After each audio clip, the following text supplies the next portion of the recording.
Grieve साध साध सब नेक हैं, आप अपनी ठोरे।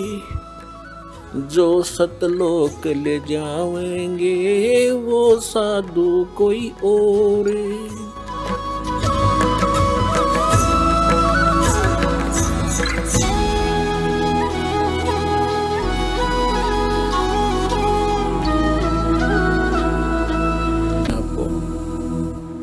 ये देखिएगा संक्षिप्त शिवपुराण।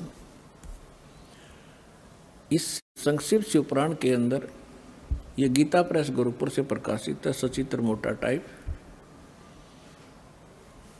केवल हिंदी। और ये कहाँ से प्रकाशित है देखिएगा, हनुमान प्रसाद पोदार इसका इनके संपादक हैं और प्रकाशक हैं। ये गीता प्रेस गोरखपुर, गोविंद वन कार्यालय, कोलकाता का संस्थान। यहाँ देखिएगा संक्षिप्त शिवपुराण 98वें पृष्ठ से हम थोड़ा सा पढ़ेंगे। यहाँ 5वां अध्याय रुद्र संहिता का हम पढ़ेंगे, छठा। 5वें के एंड को पढ़ रहे हैं। अपने पुत्र नारद की बात सुनकर लोक पितामह ब्रह्मा वह इस प्रकार बोले। 5वां अध्याय समाप्त हुआ, छठा प्रारंभ हुआ रुद्र संहिता का 99वें पृष्ठ पे।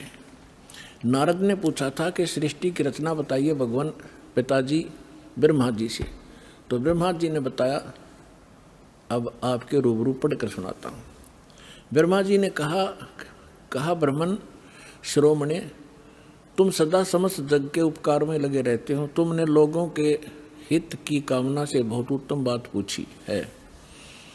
जिसमें समस्त चराचर जगत नष्ट हो गया था, सर्वत्र केवल अंधकार ही अंधकार था, न सूर्य दिखाई देते थे, न चंद्रमा आदि कुछ भी नहीं थे। उस समय तत्सद्ब्रह्म, जिस श्रुति में सत सुना जाता है, इस श्रुति में जो सत सुना जाता है एकमात्र वही शेष था। 100 पृष्ठ पे जिस परब्रह्म के विषय में ज्ञान और अज्ञान से पूर्ण युक्तियों द्वारा इस प्रकार विकल्प किए जाते हैं। यानी ब्रह्मा जी कह रहे हैं कुछ सच्ची कुछ झूठी, जो मैंने सुनी है वो बता रहा हूँ। उसने कुछ काल के बाद, कुछ समय के उपरांत द्वितीय की इच्छा प्रकट की। उसके भीतर एक से अनेक होने के संकल्प उदित हुए। तब उस निराकार परमात्मा ने अपनी लीला शक्ति से अपने लिए एक मूर्ति की कल्पना की। इनका क्या मानना है कि परमात्मा मूलतः निराकार है और उसने फिर अपने आकार में आने की सोची, तब क्या बन गया, वो सदाशिव बन गया।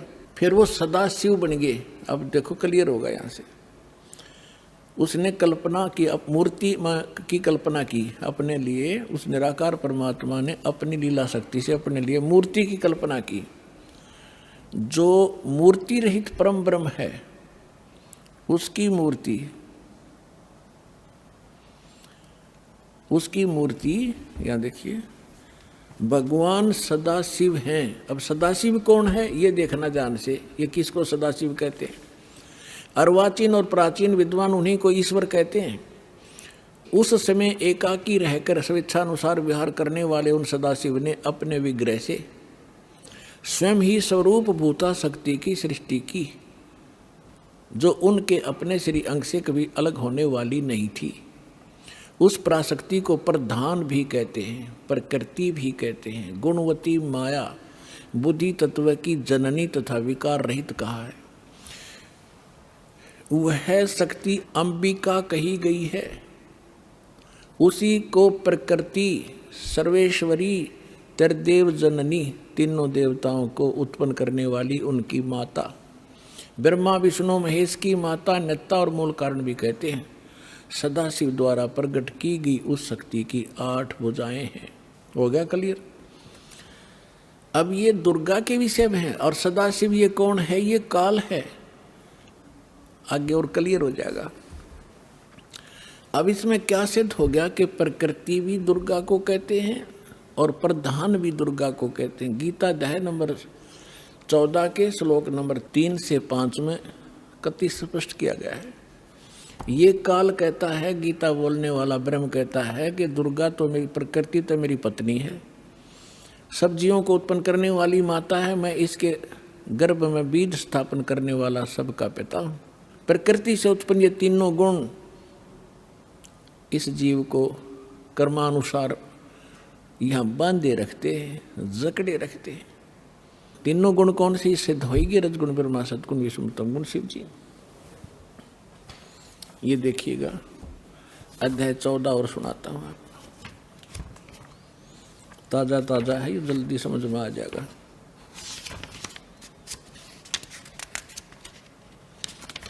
ये देखिएगा गीता अध्याय नंबर, श्रीमद् भगवत गीता अध्याय नंबर 14 का और श्लोक नंबर 3 में, हे अर्जुन, मेरी महत माने प्रधान ब्रह्म, मेरी महत रूप मूल प्रकृति संपूर्ण भूतों की योनि अर्थात गर्भाधान स्थान है। मैं उस योनि में चेतन यानी गर्भ को स्थापन करने वाला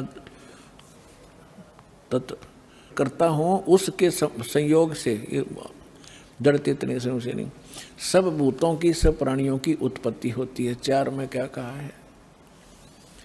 हे अर्जुन, नाना प्रकार की सब योनियों में जितनी मूर्तियां अर्थात शरीरधारी प्राणी उत्पन्न होते हैं, प्रकृति दुर्गा, प्रकृति यानी दुर्गा उन सब की गर्भ धारण करने वाली माता है और मैं बीज स्थापन करने वाला पिता हूँ। और 5वें में क्या कहा है? हे अर्जुन, सतगुण, रजगुण और तमगुण ये प्रकृति से उत्पन्न, दुर्गा से उत्पन्न ब्रह्मा विष्णु महेश, विष्णु ब्रह्मा महेश तीनों गुण, ये तीनों देवता अविनाशी जीव आत्मा को शरीर में बांधते हैं। अब इसने काल ने हमें मूर्ख बनाने के लिए ब्रह्मा विष्णु महेश के सिर ठेकरा फोड़ दिया कि ये तीनों देवता ही सबको यहाँ फंसा कर रखते हैं। परमात्मा ने आकर बताया, ब्रह्मा विष्णु महेश्वर माया और ये धर्म राया कहिए, इन पांचों मिल परपंच बनाया, वाणी हमरी लइए। ब्रह्मा विष्णु महेश दुर्गा और काल ने इन पांचों ने मिलकर ये प्रपंच रच रखा है। हमारी बात को गहराई से सोचियो बच्चों, परमात्मा ने कहा। अब ये सिद्ध हो ही रहा है, ये पांचों मिलकर जकड़े बैठे हमारे को। इन पांचों मिल जीव अटकाए, युगन युगन हम आन छुटाए। बंदी छोड़ हमारा नामम, अजर अमर है अस्थिर ठामम। अमर करूं सतलोक पठाऊं, ताते बंदी छोड़ कहाऊं। यहाँ पवित्र शिव पुराण को हमने फिर उठा लिया, श्रीमद् भगवत गीता को रख दिया, उसमें से इतना ही लेना था। अब देखिएगा, ये संक्षिप्त शिव पुराण हम पढ़ रहे हैं और 100 पृष्ठ पे पढ़ रहे थे। यहाँ आगे थे हम,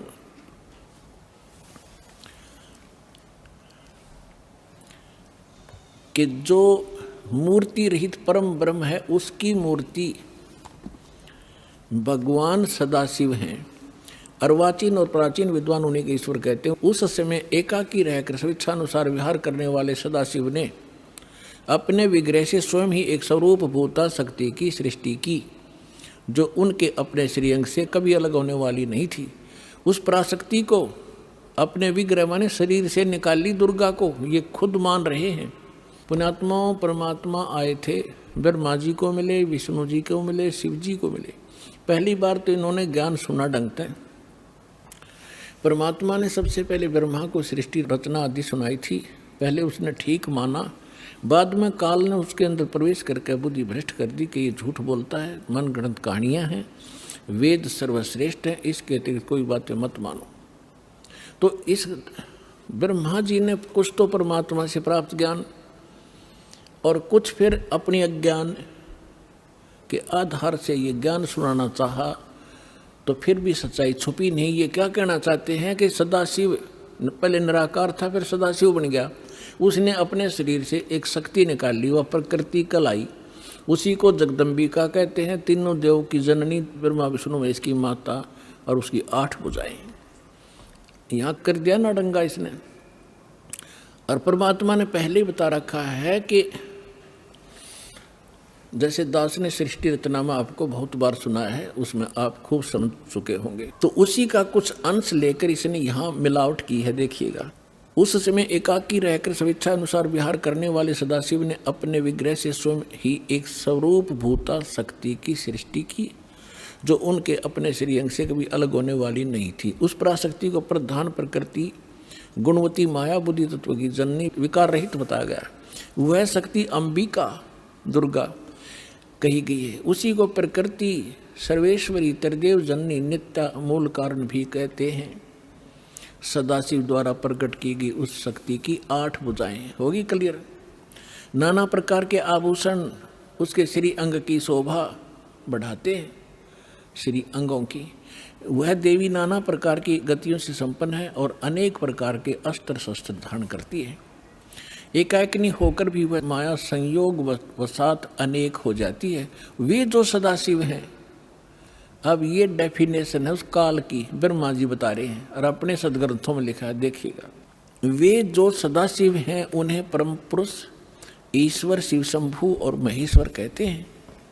यहाँ देखना, वे अपने सारे अंगों में भस्म रमाए रहते हैं। उन काल रूपी ब्रह्म ने एक ही समय में शक्ति के नाथ नहीं, शक्ति के साथ, दुर्गा के साथ शिवलोक नामक अक्षेत्र का निर्माण किया था। उस उत्तम अक्षेत्र को काशी कहते हैं। वह परम निर्वाण या मोक्ष स्थान है जो सबके ऊपर विराजमान है।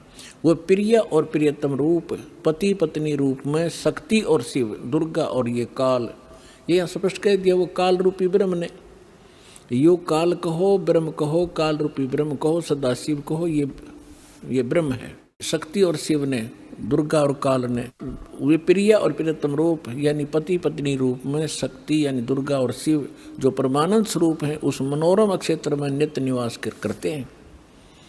मुने शिव और शिवा ने, काल और दुर्गा ने प्रलय काल में भी कभी उस अक्षेत्र को अपने सानिध्य से मुक्त नहीं किया। देवऋषि एक समय आनंद वन में रमण करते हुए शिवा और शिव के मन में यह इच्छा हुई कि किसी दूसरे पुरुष की सृष्टि करनी चाहिए, जिस पर यह सृष्टि संचालन का महान भार रखकर हम दोनों केवल काशी में रहकर इच्छा अनुसार विचरें और निर्वाण धारण करें।